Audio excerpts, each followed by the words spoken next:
এসআইআরের বিরোধিতায় বিহারে আজ থেকে শুরু হচ্ছে রাহুল গান্ধীর ভোট অধিকার যাত্রা।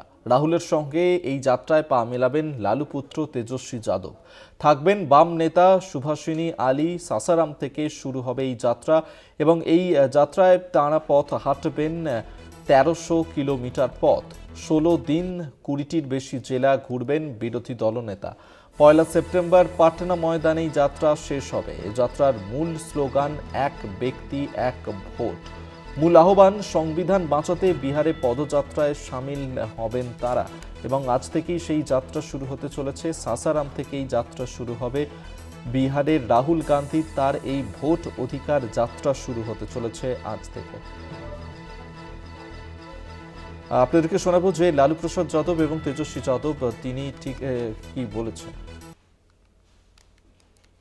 वोट का अधिकार है और हम लोकतंत्र को मिटने नहीं देंगे और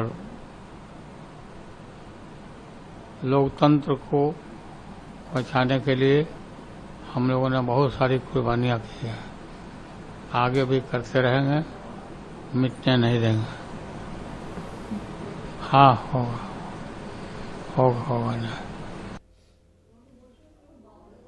देखिए, भाजपा के लोग लगातार जो है संवैधानिक संस्थाओं का दुरुपयोग कर रहे हैं और संविधान को, लोकतंत्र को खत्म करने का प्रयास किया जा रहा है।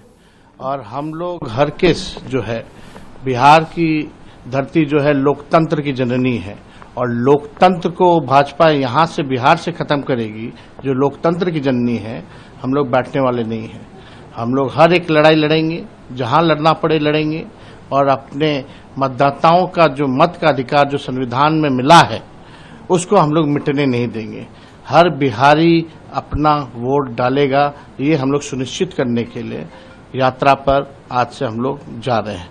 और आदरणीय लालू प्रसाद यादव जी जो है यात्रा में, राहुल गांधी जी आ रहे हैं और लालू जी जो है हरी झंडी दे करके हम लोगों को रवाना करेंगे।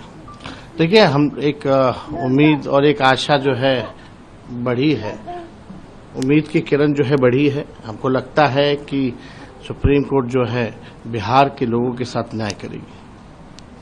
जो लोग सवाल उठा रहे हैं वो लोग संविधान और लोकतंत्र को खत्म करना चाहते हैं और हम लोग किसी भी कीमत पे जो लोकतंत्र है उसको मिटने नहीं दिया जाएगा। इनके सवाल खड़े होने से कुछ नहीं होता। हकीकत ग्राउंड में यही है कि लोगों के नाम काटे जा रहे हैं, इसलिए इस लड़ाई को लड़ना जरूरी है। लोगों का अधिकार जो है मिले और ये तो अधिकार ही नहीं बल्कि उनका अस्तित्व को ही मिटाना चाहते हैं, तो ऐसा हरगिज नहीं होने दिया जाएगा। আমরা শুনলেন লালু প্রসাদ যাদব এবং তেজস্বী যাদব, তারা যেমনটা জানালেন আজ থেকে রাহুল গান্ধী তাঁর এই বিহারের সাসারাম থেকে শুরু হতে চলেছে ভোট অধিকার যাত্রা। আমরা এই নিয়ে আরো বিস্তারিত জানবো। সরাসরি এই মুহূর্তে আমাদের সঙ্গে নিউজ রুম থেকে রয়েছেন আমাদের পলিটিক্যাল এডিটর আশিস চট্টোপাধ্যায়। আশিস, দেখো, আজকে এই বিহারে যে অধিকার যাত্রা শুরু হতে চলেছে সাসারাম থেকে। সাসারাম বিহারের একটি বিশিষ্ট জায়গা, বহু ইতিহাস এই জায়গার সঙ্গে জড়িত আছে। বিশেষ করে যেটা বলার যে সাসারাম হচ্ছে তপশিলি জাতি এবং তপশিলি উপজাতি অধ্যুষিত একটি এলাকা। যারা একটু কয়েক দশক পুরনো কথা মনে করবেন তারা মনে করবেন যে এই অঞ্চলের নেতা ছিলেন জগজীবন রাম, যিনি দীর্ঘদিন কেন্দ্রের মন্ত্রী থেকেছেন এবং একসময় তিনি উপপ্রধানমন্ত্রীও হয়েছিলেন।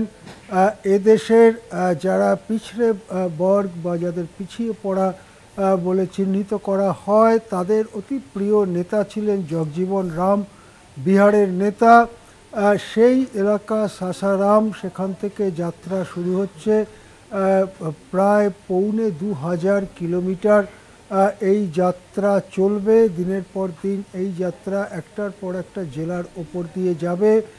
রাহুল গান্ধী রাত্রে কোনো বাড়িতে বাস করবেন না, তিনি রাস্তার ওপরেই কন্টেইনারে অর্থাৎ গাড়ির মধ্যে যে শোবার জায়গা তৈরি করা হয় সেখানেই তিনি থাকবেন এবং গ্রামবাসীদের সঙ্গে খাওয়া দাওয়া করবেন, কথাবার্তা বলবেন, এমনই খবর জানা যাচ্ছে। এই যাত্রা ঘিরে ইতিমধ্যেই বিহারে বেশ চাঞ্চল্য সৃষ্টি হয়েছে এবং পুরো যাত্রা জুড়ে কি কথা বলতে বলতে রাহুল যান এবং এই সময় এই যাত্রা চলাকালীনই আবার এই যে এসআইআর বা বিহারে ভোটার তালিকার নিবিড় সংশোধন তার ব্যাপারে আপত্তি ইত্যাদি জমা দেওয়ার সময়টাও শেষ হয়ে যাবে 1 সেপ্টেম্বর, সেটা শেষ হয়ে যাওয়ার কথা। আবার এই সময়ের মধ্যেই কিন্তু সুপ্রিম কোর্টে এই মামলাটা নিয়ে চর্চা চলেছে। সুপ্রিম কোর্ট ইতিমধ্যেই কিছু নির্দেশ দিয়েছেন, বিশেষ করে যারা বাদ গিয়েছেন তাদের জেলা ভিত্তিক তালিকা প্রকাশের নির্দেশ দিয়েছেন। সুপ্রিম কোর্ট নির্দেশ দিয়েছেন যে এই তালিকা প্রকাশ হওয়ার পরে সেটা সম্পর্কে কারুর কোনো আপত্তি জানাতে হলে কিভাবে তা জানাতে হবে ইত্যাদি বিষয় বিপুলভাবে বিজ্ঞাপন দিয়ে মানুষকে জানাতে হবে এবং মানুষ যদি আপত্তি জানিয়ে নাম অন্তর্ভুক্ত করার কথা বলেন তাহলে আধার কার্ড দেখালেও প্রাথমিকভাবে তার আবেদন গ্রহণ করতে হবে, তারপর সেটা আরও খতিয়ে দেখতে নিশ্চয়ই পারবে নির্বাচন কমিশন। সুতরাং অনেকগুলো ব্যাপারে ইতিমধ্যেই আন্দোলনের সুফল ফলেছে, কিন্তু সেই সুফলটা ফলেছে দেশের শীর্ষ আদালতের মঞ্চে। সেই আদালতের নির্দেশকে নির্বাচন কমিশনই বা কীভাবে বাস্তবায়িত করেন নাকি আংশিক বাস্তবায়িত করেন কি করেন সেটাও এই সময়টার মধ্যে দিয়েই ঘটতে চলবে। সুতরাং দেশের রাজনীতিতে অত্যন্ত ঘটনাবহুল একটা পর্যায়ে চলছে। তারই মধ্যে রাহুল গান্ধীর এই যাত্রায় কিন্তু এই যে ইন্ডিয়া নামে যে অনেকগুলো দলের যে জোট গড়ে তোলা হয়েছিল লোকসভা নির্বাচনের আগে, সেই জোটভুক্ত দলগুলো সামিল হবেন।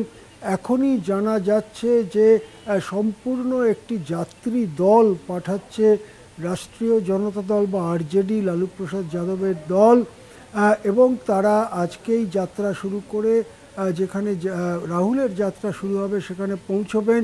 তাদেরকে সবুজ ঝান্ডা দিয়ে রওনা করিয়ে দেবেন লালু প্রসাদ যাদব। লালু প্রসাদ যাদব রোগশয্যায় প্রবীণ নেতা, তিনি তার বার্তাতেও বলেছেন যে গণতন্ত্রকে আমরা ধ্বংস করতে দেব না। এই রাহুলের এই যাত্রায় অংশ নেবেন বাম নেতারাও।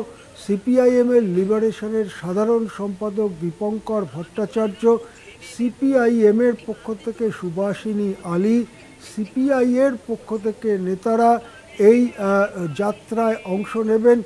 এছাড়াও দেশের বিভিন্ন প্রান্ত থেকে অন্য বিরোধী দলের প্রতিনিধিরাও আসবেন বলে জানা যাচ্ছে। দেশের রাজনীতিতে অত্যন্ত গুরুত্বপূর্ণ হয়ে উঠতে চলেছে এই যাত্রা। এর আগে রাহুল গান্ধী একেবারে দক্ষিণ ভারতের কন্যাকুমারী থেকে উত্তর ভারতের শ্রীনগর পর্যন্ত যাত্রা করেছিলেন, হাজার হাজার কিলোমিটার হেঁটেছিলেন তিনি। পরবর্তীকালে তিনি পূর্ব পশ্চিম ভারত অর্থাৎ মণিপুর থেকে মুম্বাই পর্যন্ত তিনি বিপুল পদযাত্রা করেছিলেন। সেই সব পদযাত্রার ফল নির্বাচনেও প্রতিফলিত হয়েছিল। এবারে বিহার নির্বাচন